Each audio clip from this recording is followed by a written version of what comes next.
everybody, I am your host, Tom Stone Cold Nicita, and welcome to episode 4 of the FEB4 Sports Show. So before we get into the show, what did Tom do this past weekend? Well, I went to the Waratahs versus Crusaders game. I know, right? Someone going to Super Rugby. I was pretty shocked too.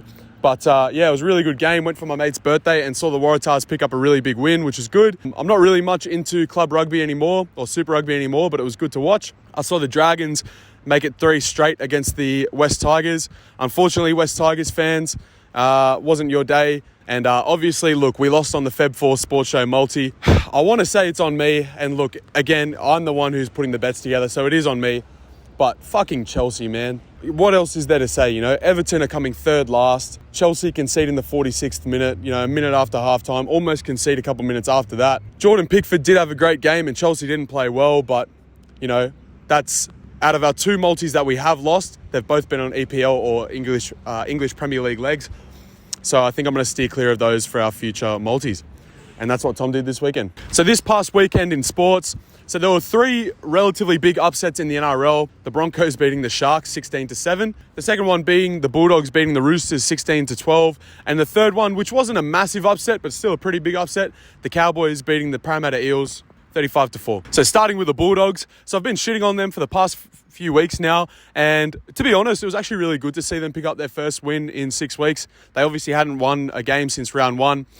So yeah, it was good to see. I don't think they're out of their hole just yet. I think that they still are in trouble and they are still sitting last in the competition, even with the Tigers losing on the weekend. But I do think that they did show some positive signs. I think Phil Gould going into the club in the middle of the week and taking over the coaching just to give Trent Barrett a little bit of a rest and take a little bit of pressure off him. I think that was a good sign. You'll see a lot of people on TikTok or Instagram or YouTube calling for Trent Barrett's head.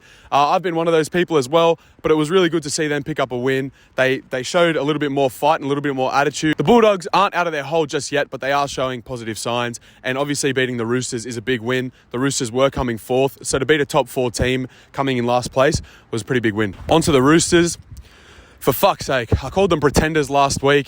Man, I wasn't wrong. One of the strongest teams on paper, comfortably. One of the best forward packs in the game. You've obviously got Luke Keary, who is an Origin player on his day, in my opinion. You've got Tedesco, who's arguably seen as one of the best players in the comp. Joey Manu's seen as one of the best players in the comp. And then, you go out and pull a performance like that against the bottom place team. Really not good to see. Obviously, a lot of Roosters fans have been saying, we never thought it was our year to begin with, blah, blah, blah. And a lot of other fans were saying, look, they should be contending this year. Even if they did have Brandon Smith in their team right now, they don't look like a top 4 squad. They will make the 8, but at this current rate and playing the way they're playing, I see them coming 6th or 7th. They've got a lot of gelling issues to fix up. Their attack looks really slow at the moment. I think Trent Robinson is still a great coach. I think he's one of the top 3 coaches in the game. So it's not on him or anything like that. I just think that there are gelling issues that need to be fixed. It was a great win this weekend by the Brisbane Broncos beating the Cronulla Sharks 16-7. Obviously, the Sharks were coming 3rd. Going into the game, and Brisbane was sitting outside the top 8. Brisbane are still now 9th. However, they are really starting to look good. I think Adam Reynolds is really starting to put his stamp on the team. It's not his stats or anything like that. If you look at his individual stats, you'll say, he's not playing that well or anything like that. But, you can just see on the pitch that he's really getting the forwards moving. I think the forwards are running off him better. Kotoni Staggs really put up a freakish performance. He scored an unreal try. He was really good defensively against Talakai. I think the Broncos may be able to snag a top 8 position, maybe even 6th or 7th this year. But it is really early to call. However, I think that they are really starting to look positive and show some good signs going forward. Last week, I obviously spoke about Talakai and how I thought he should be playing State of Origin this year. And Kotoni Staggs pretty much just said, fuck that. I want to be playing Origin and that's my spot. I thought that it was a really good battle, and a lot of the media have been shitting on Talakai, but if you look at his stats, he actually didn't play that bad at all. He averaged over 10 metres a carry. Towards the end, almost scored a freak try where he shrugged Staggs off. But it was a really good try-saving tackle by Tamari Martin in the corner. With Latrell and Tommy Turbo obviously still being injured and coming off injuries heading into the Origin period, I'd really love to see Kotoni Staggs maybe take that blue centre spot. I did say that I wanted to see Talakai take it. However, I'm still not off the Talakai bandwagon. One bad game doesn't mean that he's a shit player or anything like that. I still think that there'd be a lot of value for him in our Origin team, particularly off the bench. He can play centre, second row, lock. And obviously get some really good roll on. I think he'd be a great impact player. I think there is space for both Kotoni Staggs and Talakai in the Origin squad, particularly with injuries to Latrell and Tommy Turbo. The Storm, fuck, I say it every week, but they just look better and better. I don't know if a team has ever scored 120 points across 6 days of footy. That's what they've done. They beat the Warriors 70-10, and then they beat the Knights 50-2. So obviously 120 points and only conceding 12 across 6 days is unbelievable. I said last week that I believe Xavier Coates is one of the best wingers in the NRL. And, obviously scoring 7 tries in 2 games would show that. A lot of people might say, oh, yeah, they were pretty simple tries. Any winger could score those, blah, blah, blah. But all you have to do is look at his game and how he's improved. I think he's much better under the high ball. He's always been good, but defensively much better under the high ball. And he's stopped jamming in and off his wing a lot. So I think 2 of his biggest areas that were getting him dropped when he was playing for Brisbane, I think that he's fixed a lot of his errors. And I believe that he is one of the top 5 wingers in the NRL right now. Also, if people aren't seriously considering Jerome Hughes and Cam Munster to be 2 of the top 5 players in the NRL right now, you seriously need to uppercut yourselves. Jerome Hughes and Munster, they complement each other beautifully. Hughes is obviously a lot more direct. He still has a really good running game and can still, do that flashy stuff. But Munster is the one who just plays off the cuff, and I think they complement each other beautifully. Personally, I think that they're the best halves pairing in the comp. I think they're better than Cleary and Luai. You can obviously make a case for who's individually better and whatever, but I really think that halves combo, if they can stay fit, if they can stay healthy, I think that the Storm will have what it takes to win the comp this year. The Panthers picked up a really good win over the Titans, 18-4. If you were watching that game, you would have seen that the Titans showed a lot of improvement. Obviously, Big Tino, the captain, he was really, really good. He was trying to carry the team and push them forward. I thought the Titans had shown quite a bit of improvement. They are sitting outside the top 8 right now, but if they can find some consistency, I think that they could be around that 8th, 9th position. Obviously, Penrith tightened up their defence, only conceded 4 points. I've been saying that defensively that they've been looking a little bit better each week. Again, though, they still haven't played any team in the top 6. This week they have the Eels, so it'll be interesting to see how that goes. The Eels are a team that can turn up and put, 30 points on any team, whether it's Panthers, Storm, or, whether it's a bottom team. They're just wildly inconsistent. So it'll be really good judgment to see how Penrith go this week and then assess them from there on their defence facing one of the better teams in the comp, even though the Eels just came off a tough loss. And if you thought it was tough being a Tigers fan, fuck me. It is hard being an Eels fan. Jesus Christ. 1 week they'll beat the Melbourne Storm, one of the best teams in the comp. 2 weeks later they'll lose to the West Tigers. Then they'll smash the Knights, so you go, all right, we're turning our season around. And then they get pumped by the Cowboys. It's just a roller coaster being an Eels supporter. Luckily, I'm not one, but I've got a lot of mates that are. And they message me each game going, what the fuck is this? Jacob Arthur copped a lot of flack this week, and, you'd understand why. Obviously, being the coach's son and then putting in a performance like he did. Man, it's not easy being an Eels supporter. Living in Parramatta, I certainly feel the frustration and the tension around the city when they've come off a big loss like they did this weekend. And onto the team that beat the Eels this week, the quiet achievers, the Cowboys. What a team they're turning out to be. I'm not too confident yet in a top 4 finish, but I definitely think they could be in that, 5th or 6th. However, the way Scott Drinkwater and Tom Dearden are playing at the moment, they're really making their mark on the squad. I think Scott Drinkwater is one of the most underrated players in the competition. Everyone just kind of counted him out when the Storm let him go in placement of Ryan Pappenhausen. But if you guys watched the game on the weekend, he just carved up. He was making line break assists, scored a great try assist as well.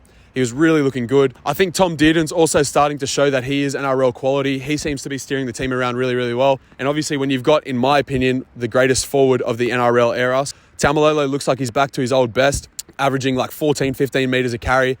He's a freak. No one can stop the guy when he's on. Look, I don't see them winning the comp. I definitely at least see that 4th, 5th or 6th finish for the Cowboys. Also, big shout out to Chad Townsend. He's probably one of the least spoken about players in the NRL.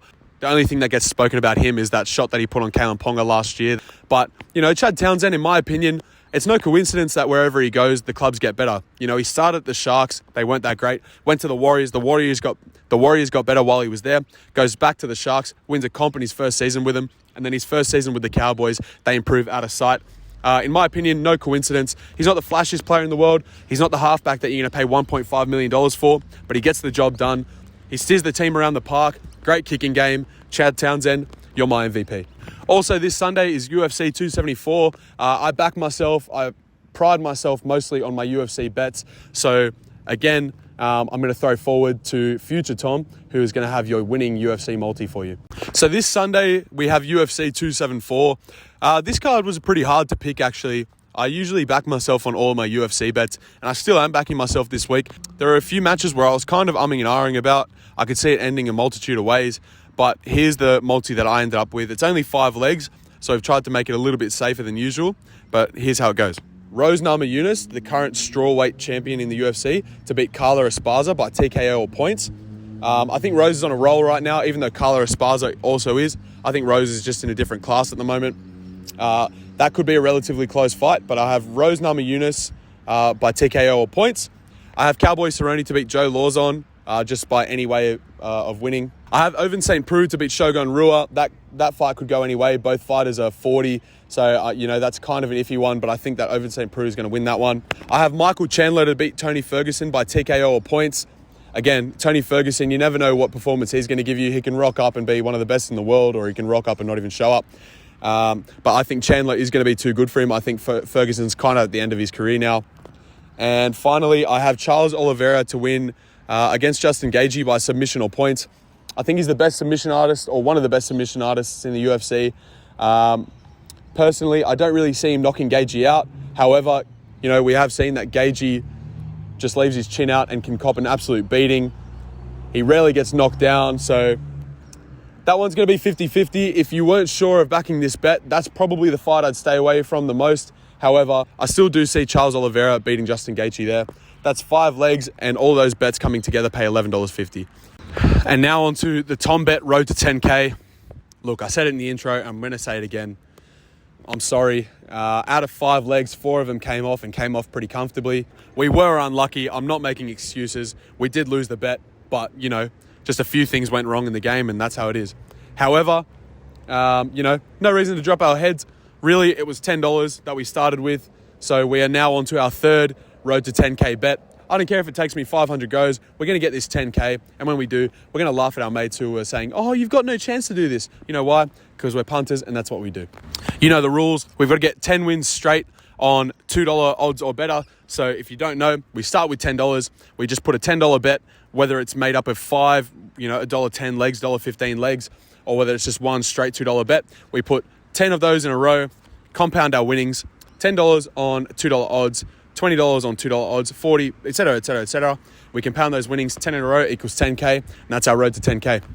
Here's our third attempt at road to 10K. We have the Sydney Swans to beat the Gold Coast Suns in the AFL. I don't think the Suns are playing very well at the moment. I think the Swans are, even though they came off a loss. We have the Melbourne Storm to beat the Dragons in the NRL. The Storm are being the Storm at the moment. 120 points in 6 days. I don't see the Dragons holding them out. We have the Cowboys to beat the Knights in the NRL. The Knights are really struggling. Cowboys are obviously flying. I think that it's going to be a really good game for the Cowboys, and they're at home, so it's only going to suit them. And we also have in the AFL Carlton to beat the Adelaide Crows. Carlton are going pretty well at the moment, and the Crows are struggling. I'm pretty confident in those 4 legs. I've kept it nice and low, and I've just tried to pick games that I'm pretty sure of. And altogether, all those 4 legs are coming in at $2.08. So it's probably our lowest multi that we've placed. However, I'm probably the most sure of it out of all the multis we have placed over our road to 10K. That's it for episode 4 of the FEB4 Sports Show. I have been your host, Tom Stone Cold Nicita. Behind the camera is my boy, Bossman Rude Boy, or Rudy Haruta, and that is the sports show for the week. We appreciate you tuning in. Like, comment, subscribe, do whatever you need to. If you want to see us do anything, whether it's challenges, skits, anything stupid, or you want us to comment on any sport that we may know of, let us know in the comments. We appreciate the DMs, we appreciate the support, and we'll see you soon. Thank you.